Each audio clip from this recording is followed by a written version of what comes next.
Welcome to the Julian Meetings.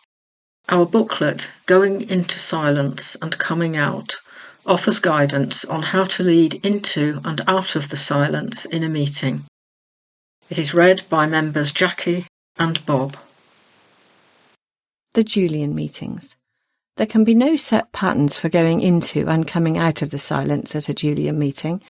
There may be as many ways of leading small groups of people into silence as there are members of the groups, or indeed more, for we each have within us a variety of resources.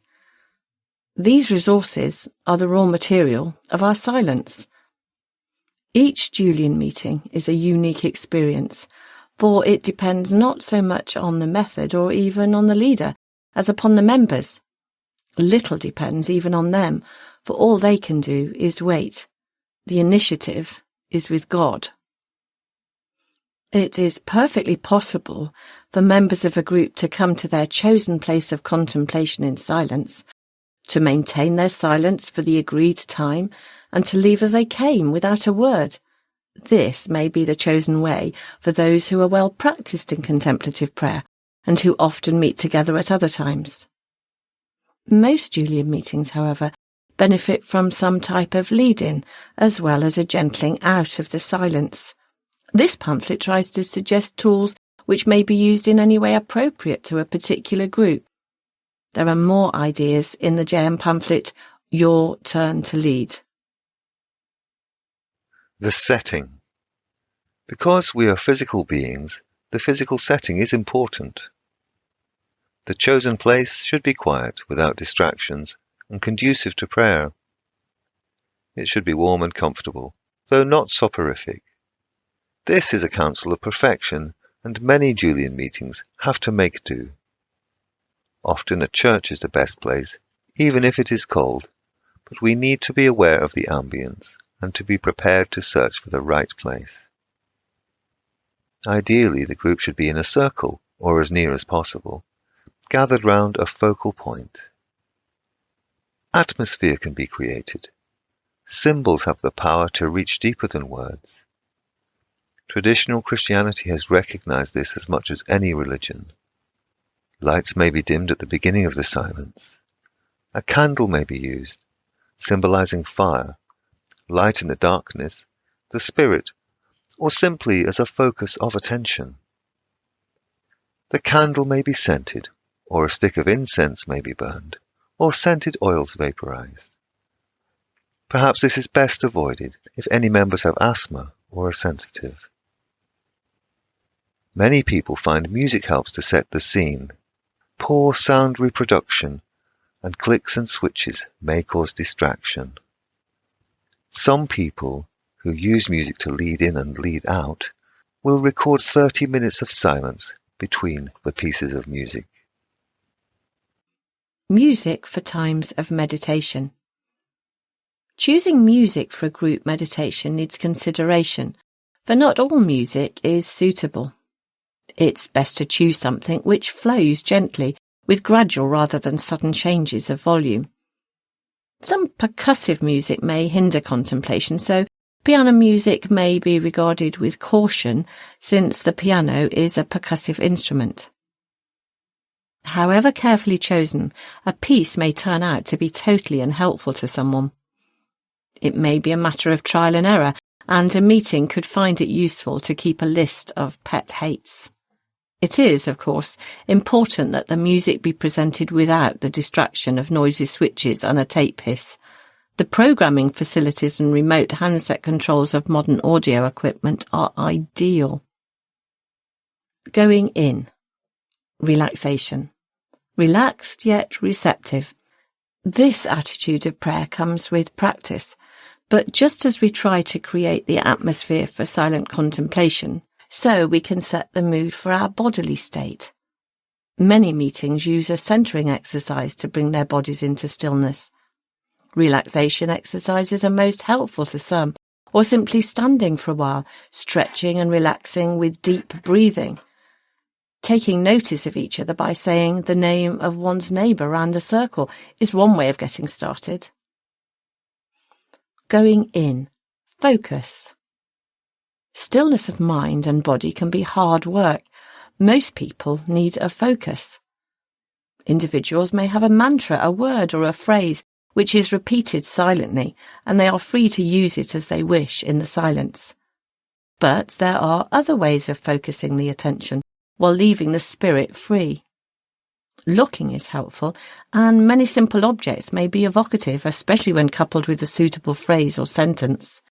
A candle, water, earth, fruit, leaf, a flower, a stone, bread, wine, a wedding ring, any beautiful object or picture, a crucifix, an icon. The sense of touch is important too. An object can be passed around or shared. Each person in the group may hold and feel something throughout the silence. A hazelnut, a stone, a shell, a cross. Going in, lead in.